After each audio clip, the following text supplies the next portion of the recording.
On accueille maintenant Martin Ménez, bonjour. Bonjour. Pour Bivouac. Exactement. Je ne me trompe pas, le E, on le transforme en I, j'imagine. À l'anglaise. C'est pour le jeu de mots. J'aurais bien aimé qu'ils disent bivouac. On nous l'a fait souvent. C'est vrai, mais pas Cédric. C'était dit, il y a un panneau, là, il va tomber dedans. Il est à peine de retour, il a regagné sa voix. C'est ça, voilà. Eh ben non, pas de bol. On va quand même voir avec vous où est-ce qu'il faut investir. D'abord, quel contexte, justement, vous percevez de ce marché IMO ? Moi, je rejoins la discussion qui vient de se dérouler. Je ne crois pas non plus à une baisse extraordinaire des prix. Il faut le rappeler, on regarde l'histoire en 2008 avec une crise où des gens ont perdu vraiment leur emploi, etc. Une économie qui était vraiment mise à mal. Je crois que les prix en France ont baissé en moyenne de 10%. On n'en est pas encore là. Peut-être qu'on va y arriver, on ne sait pas. Personne n'a la boule de cristal. Mais non, aujourd'hui, je ne vois pas des prix s'effondrer. Dans un contexte actuel, il y a encore une inflation forte. En fin de compte, même si les taux d'emprunt ont augmenté, les taux réels restent négatifs. Il faut investir. Je crois que les Français l'ont bien compris. Il y a autant de Français qui ont encore l'intention d'acheter aujourd'hui un an auparavant. Ouais, puis on va le dire quand même, hein, le contexte de l'actualité de la réforme des retraites, c'est des sujets qui ont tendance en plus à porter l'immobilier et l'envie de se constituer un patrimoine quand même. Et quelles sont les alternatives ? Quand on voit que le Bitcoin fait le yo-yo, la bourse atteint des niveaux affolants alors que l'économie semble pas être avec sa meilleure vitalité.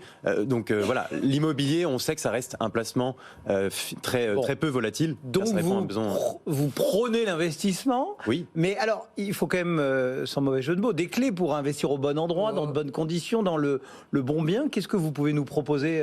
Oui, investir, mais peut-être pas n'importe où. Peut-être plus investir au pied de chez soi, comme on l'a fait par le passé, parce qu'on ne se posait pas la question est-ce que ça va monter ? Est-ce que voilà. Aujourd'hui, c'est sûr, le marché il a plusieurs vitesses. Donc il faut mieux sélectionner les zones où investir, aller vraiment se diriger vers des zones qui sont porteuses, qui ont des perspectives pour prendre de la valeur, parce qu'il ne faut pas oublier qu'un investissement locatif, on gagne de l'argent par les loyers qu'on rentre, mais aussi par la prise de valeur qu'on va pouvoir espérer. Ouais, enfin, on est quand même plus, j'allais dire certains et encore pas forcément, mais du rendement immédiat que de la plus-value potentielle en sortie. Clairement, aujourd'hui, on n'est pas comme dans le même schéma dans lequel on était en 2018, 2017, où les taux s'étaient vraiment cassé la figure, et là, tout le monde arrivait sur le marché, donc avec une perspective de prise de valeur certaine sur les quelques années. Là, il va falloir peut-être faire le deux roues un peu plus longtemps, mais je pense que sur le long terme, il y a des marchés qui vont vraiment prendre. Lesquels vous êtes obligé de nous le dire, parce que là, il ne faut plus investir au pied de chez nous. Mais bon, où alors ? Alors, nous, il faut au minimum un palmarès. Nous, on a fait une petite étude. On a même introduit chez Bivouac un indice de confiance qui a analysé en fait 112 points de données, le taux de chômage, le nombre de créations d'emplois, etc. Pour en fait identifier quelles villes ont le plus de potentiel. Je le répète, un bon investissement, c'est quelque chose qui est rentable, qui prend de la valeur et qui se loue facilement. Et de ce point de vue-là, il y a quelques zones qui sortent vraiment en lumière. On voit certaines villes de l'Île-de-France qui bénéficient bien entendu de l'attractivité économique de Paris et de la région.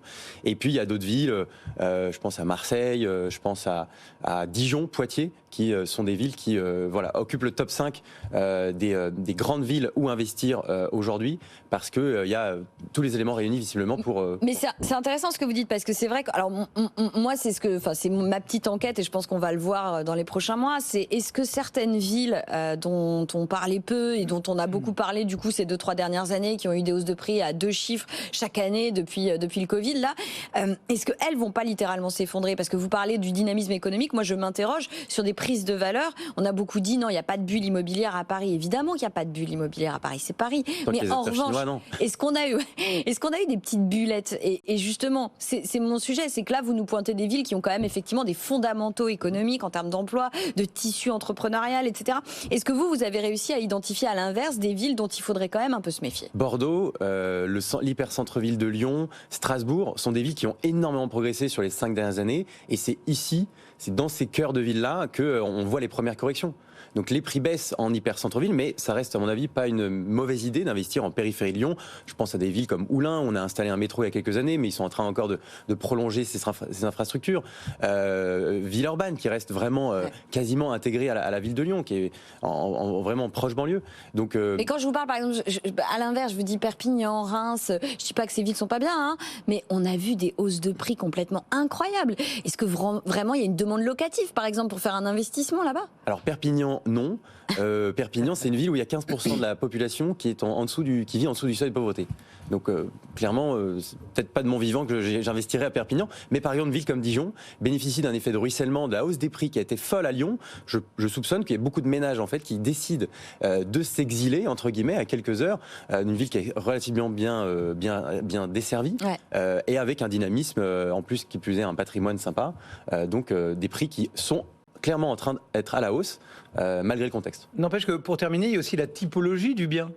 Alors je ne vais pas ramener Marie à ses passions passoires, mais il y a des questions aussi de réhabilitation, d'économie d'énergie, tout ça, ça joue dans l'investissement. Enfin, ça doit avoir un rôle essentiel dans l'investissement aujourd'hui. Alors déjà, bien sûr, avant on parlait déjà d'un projet de vie. Acheter dans un appartement, c'est se projeter, faire un prêt sur 20 ans.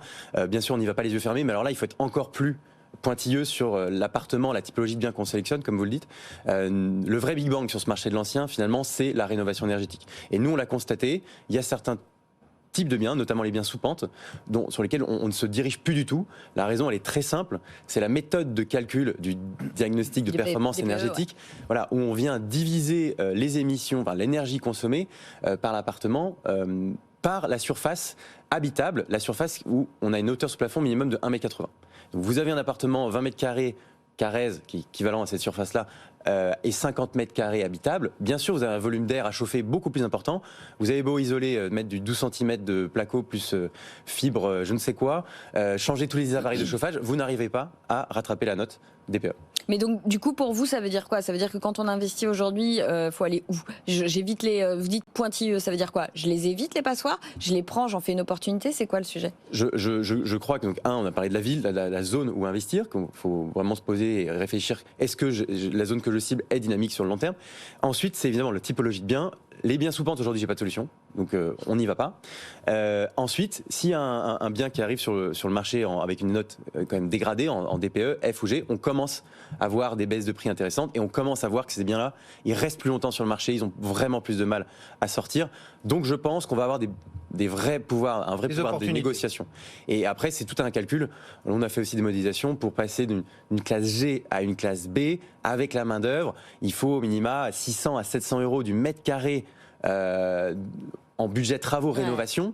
Donc en fait, vous faites le calcul. Si votre bien est en plus dans une zone à Lyon où les prix s'échangent autour de 5 000 euros du mètre, vous baissez de 10% finalement le prix d'achat, vous êtes à 4 500. Après rénovation, vous êtes à 5 200 euros du mètre carré. Vous avez un bien qui a été 100% remis à neuf, qui a une bonne performance énergétique. Je pense que c'est pas une mauvaise chose. Merci beaucoup Martin Ménez, donc Plaisir. Bivouac avec un E, donc qui nous accompagnait ce matin. Merci Marie, à demain. À demain.